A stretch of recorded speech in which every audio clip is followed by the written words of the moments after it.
देखिए ये एक मल्टीफेसेटेड बुक है, यानी आप इसको एक as a self help book भी पढ़ सकते हैं, जिसमें बहुत सारी प्रेरणादायक स्टोरीज हैं। अगर किसी के जीवन में कोई मुश्किल समय चल रहा हो तो उनको ये किताब ज़रूर पढ़नी चाहिए, ताकि उनको पता चले कि कोई भी जो अचीवर है वो एक दिन में अचीवर नहीं बन जाता। बहुत सारा फेलियर, बहुत सारे सेटबैक्स फेस करने पड़ते हैं और उसके बाद जो है उसके बाद जाके आप उभरते हैं उससे। तो पहले तो ये एक सेल्फ हेल्प बुक है। दूसरी बात, ये एक बुक एक विकसित भारत के बारे में है कि किस तरह से अगर जो 20 करोड़ मुसलमान हैं वो किस तरह से विकसित भारत का हिस्सा ऑलरेडी है और किस तरह से बन सकते हैं और कौन सी वो चीज़ें हमें करनी पड़ेंगी, कौन सा एटीट्यूड जो इंडिया फर्स्ट एक एटीट्यूड है, नेशन फर्स्ट एटीट्यूड है, उसको अपने आप में एम्बाइब करना पड़ेगा, ना सिर्फ हमें बट हिंदूज को, सभी कम्युनिटीज़ को, तब जाके भारत विकसित बनेगा। कौन से रोल मॉडल्स हैं जिनका आपने जिक्र किया, अगर आप खान साहब ने अपना फॉरवर्ड लिखा हुआ है, तो ये दोनों फिल्म से जुड़े हुए हैं। हमें हुमा कुरैशी जी, वो भी फिल्म से जुड़ी हुई है। लेकिन सानिया मिर्जा जो एक वर्ल्ड नंबर 1 रह चुकी है टेनिस में, फिर शम्स आलम मेरे अपने फेवरेट हैं क्योंकि वो एक डिसेबल्ड एथलीट है, वो पैरा स्विमर है और उन्होंने वो वर्ल्ड रिकॉर्ड पे वर्ल्ड रिकॉर्ड बनाए जा रहे हैं और भारत का नाम रोशन किए जा रहे हैं। वो जब भी जैसे आइसलैंड में वो भी गए तो उन्होंने 6 मेडल जीते भारत के लिए। तो इस तरह के लोगों की तो चर्चा ही नहीं होती, जैसे निगार शाह जी हैं इसमें। अच्छा, इसमें बहुत अच्छा जेंडर बैलेंस भी है, बहुत सारी महिलाएं भी हैं, तो आप समझ लीजिए इक्वल जेंडर बैलेंस है, जो आप अक्सर नहीं देखते हैं। जैसे मुसलमानों का कोई भी फोरम होगा, कोई भी डिस्कशन होगा, वहाँ पे आप इस तरह का जेंडर बैलेंस नहीं देखेंगे। तो मेरी किताब, आई एम वेरी प्राउड कि इसमें जो है मुस्लिम महिलाओं का भी पूरा कॉन्ट्रीब्यूशन है। तो इसरो में स्पेस साइंटिस्ट है महिलाएं, कोई पॉलिसी एनालिस्ट है, तो उन्होंने अपनी टिप्पणी दी है कि किस तरह से विकसित भारत बनेगा और अपने फील्ड के हिसाब से उन्होंने रिफ्लेक्ट। जी, विश्व प्रधानमंत्री का भी जिक्र है जरूर। और मौजूदा जो हालात हाँ। जिस तरह से आप देखते हैं, हम देश की नहीं वर्ल्ड की ही बात अगर करें तो आप इस पूरे सिनेरियो को अगर मुस्लिम पर्सपेक्टिव के हिसाब से देखें जी, तो आप क्या सोचते हैं, और हाँ। साथ में क्योंकि प्रधानमंत्री का भी जिक्र है। जी, क्योंकि प्रधानमंत्री जो हैं वो हमें यूनाइट कर सकते हैं, क्योंकि उन्होंने जो ये विकसित भारत का स्लोगन दिया है, ये एक सेक्युलर स्लोगन है, इसमें कोई हिंदू मुस्लिम की बात ही नहीं है। अगर विकसित भारत जो है बनेगा, पहले तो उसमें सबका फायदा होगा और उसमें सबका कंट्रीब्यूशन भी होगा। तो जो वो बात करते हैं कि सबका साथ, सबका विकास और सबका प्रयास, ये प्रयास वाला जो वर्ड है ना, ये बड़ा इंपॉर्टेंट है, इसको हमें भूलना नहीं चाहिए। तो इसमें सबका एफर्ट लगेगा। अब हमें सिर्फ ये नहीं पूछना है कि हिंदुस्तान हमें क्या दे रहा है, हमें एज अ मुस्लिम या as a young person, as any young Indian, हमें पूछना है कि हम अपने मुल्क को किस तरह से आगे बढ़ा सकते हैं। और इन रोल मॉडल्स ने बात की, जैसे रहमान साहब हैं, उन्होंने अपने ऐसे में लिखा है कि आपको वो चीज़ ढूंढनी है जो नहीं की जा रही है।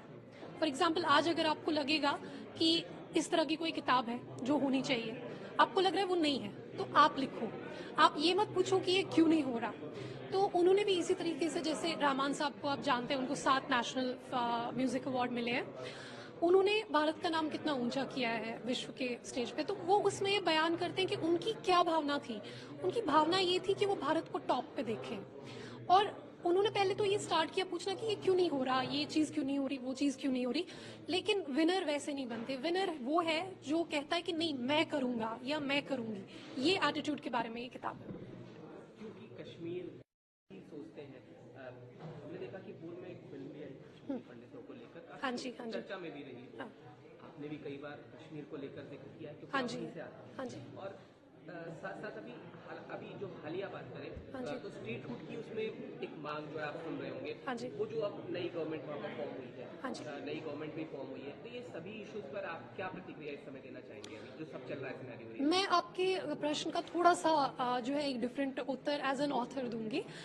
देखिए, one book that has not been written yet is about Kashmiri Pandit role models, कि किस तरह से उन्होंने, जिनसे सब कुछ छीना गया, जिनसे उनकी संपत्ति, उनका घर बार, उनका सोशल कैपिटल, सब कुछ, रिश्तेदार सब छिन गए, उन्होंने किस तरह से रिबिल्ड किया अपनी लाइफ्स को। मुझे लगता है कि उस पे, ये तो हम देखते हैं, एक्सोडस के बारे में तो हमने मूवी देखी, लेकिन एक मूवी जो हमने नहीं देखी वो ये है कि उन्होंने की, या एक ऐसी किताब जो हमने नहीं देखी आज तक, जो कि ओवरड्यू है, कि उन्होंने किस तरह से खुद को रिबिल्ड किया। मुझे लगता है वो एक प्रेरणा है सभी सभी सोशल ग्रुप्स के लिए, नॉट जस्ट मुस्लिम्स।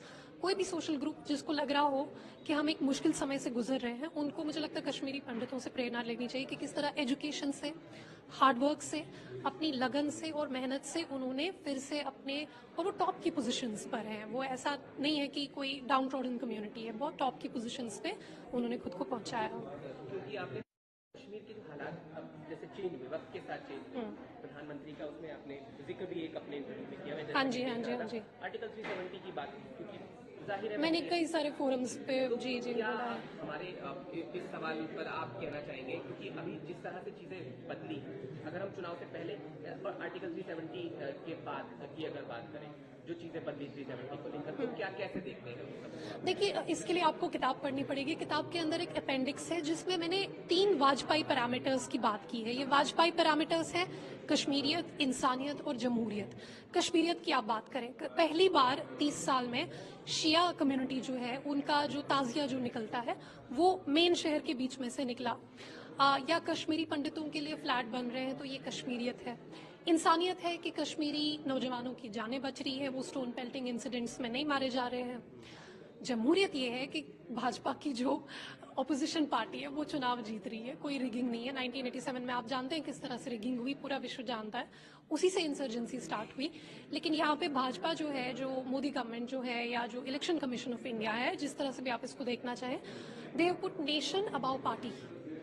उस वक्त में 1987 में आपने देखा कि कांग्रेस और एनसी ने किस तरह से मतलब रिगिंग की, उसकी वजह से इंसर्जेंसी हुई। इस बार उसका बिल्कुल उल्टा हुआ। एक फ्री एंड फेयर इलेक्शन हुआ जिसमें जेल में बैठे कैंडिडेट्स जो हैं उन्होंने इलेक्शन जीते। मैं इंजीनियर रशीद का जिक्र कर रही हूँ, और किस तरह से लोग डेमोक्रेसी की तरफ आए।